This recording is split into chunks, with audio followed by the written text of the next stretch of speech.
Miguel Castro Enriquez, mas kilala bilang Mike Enriquez ay isang mamahayag at tagapaghatid ng balita sa GMA Network.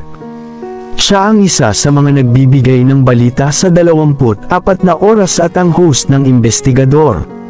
Mayroon din siyang palatuntunan sa DZBB.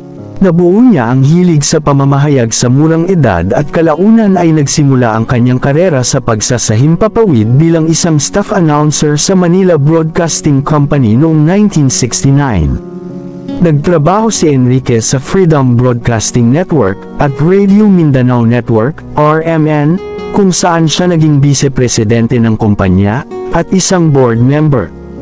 Nang maglaon, siya ay naging consultant para sa radio operations ng GMA Network, presidente ng regional at radio subsidiary ng network, RGMA Network Incorporation, at ang station manager ng Super Radio DZBB 574 AM. Ang kanyang paglipat sa GMA ay nagbukas ng pinto sa pagsasahimpapawid sa telebisyon sa kanyang unang on-cam na hitsura bilang isang anchor para sa isang coverage sa halalan kasama ang broadcast journalist na si Karen Davila. Matapos ang kanyang matagumpay na TV debut, nagpatuloy si Enriquez na ay anchor ang nangungunang balita at mga programa sa public affairs ng network. Subalit noong ika-22 ng Agosto taong 2018, inihayag ni Enriquez na nag-medical leave siya dahil sa ilang karamdaman, kasunod ng kanyang pagliban sa programang 24 Oras at Super Radio DZBB. Bumalik siya noong ika-26 ng Nobyembre taong 2018. Noong Disyembre taong 2021, kumuha muli si Enriquez ng medical na leave of absence, at bumalik sa kanyang mga programa noong ika-28 ng Marso taong 2022 sa oras para sa saklaw ng eleksyon 2022. Gayunpaman, nag-leave of air siya 3 buwan pagkatapos ng halalan. Noong Disyembre taong 2021, sumailalim si Mike Enriquez sa kidney transplant, na nagresulta sa 3 buwang isolation period.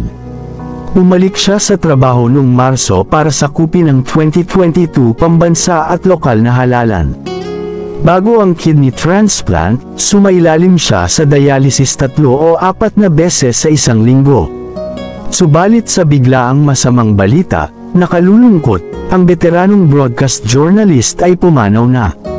Namatay si Mike Enriquez sa edad na 71 noong Martes ika-29 ng Agosto, inihayag ng GMA sa pamamagitan ng opisyal at na-verify nitong Instagram account.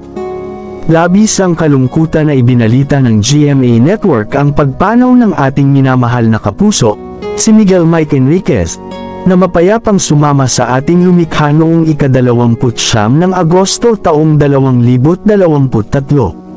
Si Enriquez ay isa sa mga anchor ng flagship newscast ng GMA na 24 Oras at nag-host ng long-running public affairs program na Investigador.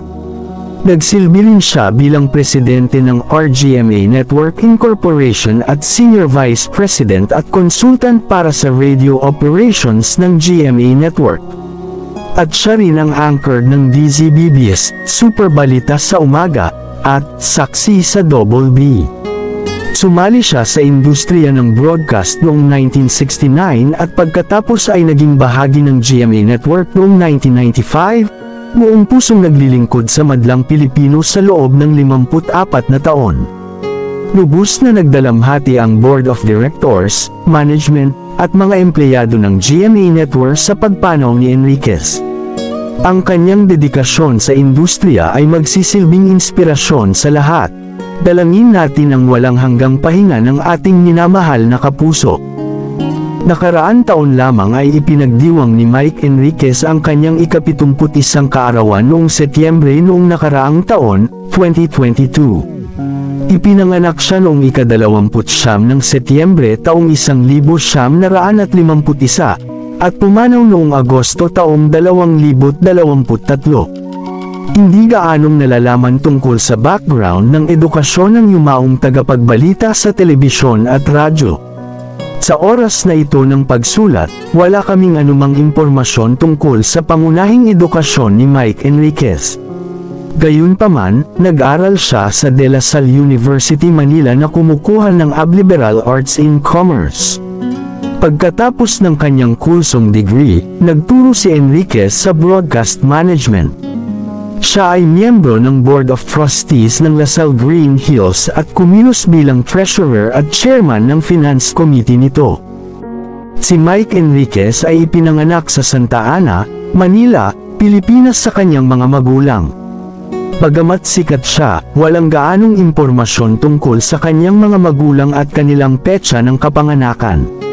Naiwan ni Mike Enriquez ang kanyang asawang si Elizabeth Baby Yampin. Mahigit 4 na dekada na silang nagsasama bilang mag-asawa, dahil nasa pribado ang kanilang buhay ay walang nakakaalam dito.